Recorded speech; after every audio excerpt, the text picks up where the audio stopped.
La loi du 13 août 2011 a profondément réformé la procédure de liquidation partage judiciaire. Le législateur, dans le cadre de cette réforme, était animé par une volonté d'accélérer la procédure de liquidation partage en limitant les solutions de blocage et les recours inutiles au tribunal. Sous l'ancienne procédure, la liquidation partage judiciaire pouvait s'étaler sur de longues années, étant donné qu'aucun délai contraignant n'était prévu. La réforme a donc permis l'instauration des dits délais tant pour les parties que pour le notaire liquidateur. Dans le cadre d'une telle procédure, le notaire est tenu de dresser un état liquidatif. Ce dernier vise à déterminer en valeur les droits respectifs des parties dans la masse à partager et reprend le projet de partage qui établit la composition des lots de chacune des parties. Avant l'établissement de cet état liquidatif, le notaire devra rendre un avis sur les revendications des parties concernant la masse à partager entre elles. Le notaire sera donc amené à reprendre chaque revendication une par une et à donner son avis. Dans le cadre d'une liquidation du régime matrimonial, c'est à ce stade que le notaire devra formuler, notamment, des observations sur les récompenses, l'admissibilité de certaines dettes. À moins que les parties n'aient convenu d'un autre délai, le principe est que l'état liquidatif doit être établi au plus tard dans un délai de 4 mois par le notaire liquidateur à compter de l'échéance du délai de 2 mois laissé aux parties pour faire connaître leurs observations sur les revendications de chacune des parties. Toutefois, le délai précité connaît plusieurs exceptions selon le déroulement de la procédure. Le délai de 4 mois pourra donc prendre cours à un autre moment dans les cas suivants. Lors de la découverte de nouveaux faits ou de pièces déterminants après l'échéance du délai en principe d'1 mois qui est laissé aux parties pour faire part au notaire de leurs observations. Si des difficultés mènent à ce qu'un procès-verbal intermédiaire soit dressé et que l'affaire soit renvoyée devant le tribunal, le délai de 4 mois prenant alors cours à compter du moment où la décision tranchant les litiges ou difficultés est passée en force de chose jugée. En cas de vente de tout ou partie des biens dépendant de la masse à partager, ou sur la base de l'accord des parties acté par le tribunal ou par le notaire liquidateur, à compter de l'encaissement du prix de la vente et des frais y afférents. En toute hypothèse, soulignons que le délai imparti au notaire liquidateur pour l'établissement du projet de partage prend cours à la dernière échéance parmi celles visées ci-avant. Il est utile de préciser que sur base de l'article 1217 du Code judiciaire, les délais impartis par la loi peuvent être aménagés par l'accord des parties dans le cadre d'une mise en état conventionnelle.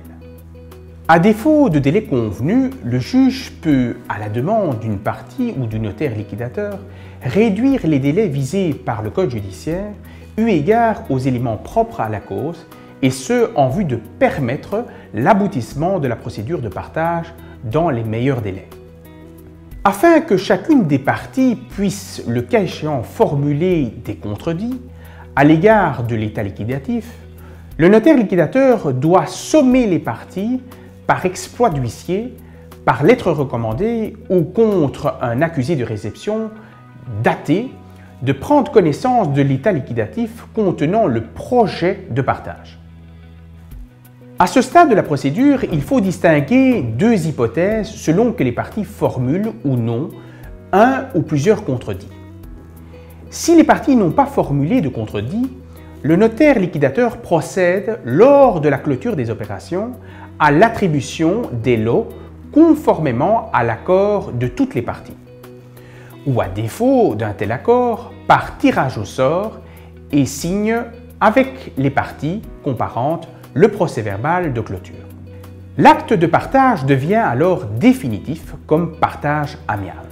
A contrario, si une des parties ou les parties formulent un ou plusieurs contredits, il revient au notaire liquidateur de dresser, en lieu et place de la clôture des opérations, un procès-verbal des litiges ou difficultés contenant la description de tous ces contredits. Soulignons que le ou les contredits doivent intervenir par le biais d'un écrit adressé au notaire liquidateur dans un délai d'1 mois à compter de la sommation de prendre connaissance de l'état liquidatif fait par le notaire. Sauf accord contraire de toutes les parties et du notaire liquidateur, ce dernier signifie aux parties une copie du procès-verbal ainsi que son avis écrit sur les litiges ou difficultés dans les 2 mois.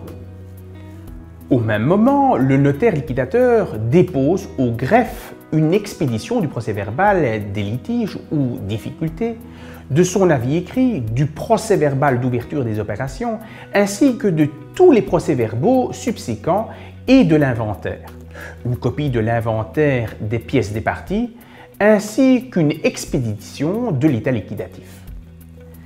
Par ce dépôt, le tribunal sera saisi de la demande et les parties seront convoquées par pli judiciaire pour se présenter à une audience.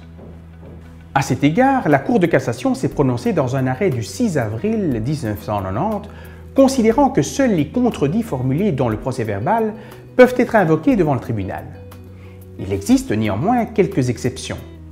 Ce principe a été repris dans l'article 1223, paragraphe 4, alinéa 2 du Code judiciaire, qui dispose que, sauf accord de toutes les parties, ou sous réserve de la survenance des faits nouveaux ou de la découverte de pièces nouvelles déterminant, le tribunal ne connaît que des litiges ou difficultés résultant des contredits actés au terme d'un procès-verbal des litiges ou difficultés.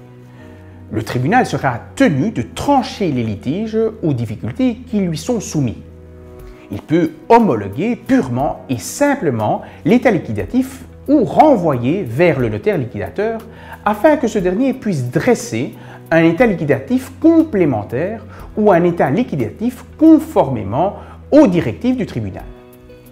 Dans cette dernière hypothèse, le notaire liquidateur somme les parties de prendre connaissance de cet état complémentaire ou conforme aux directives du tribunal. Sauf si les parties s'accordent sur un autre délai, elles disposent d'un délai d'1 mois à compter de la date de la sommation pour faire part des contredits par écrit.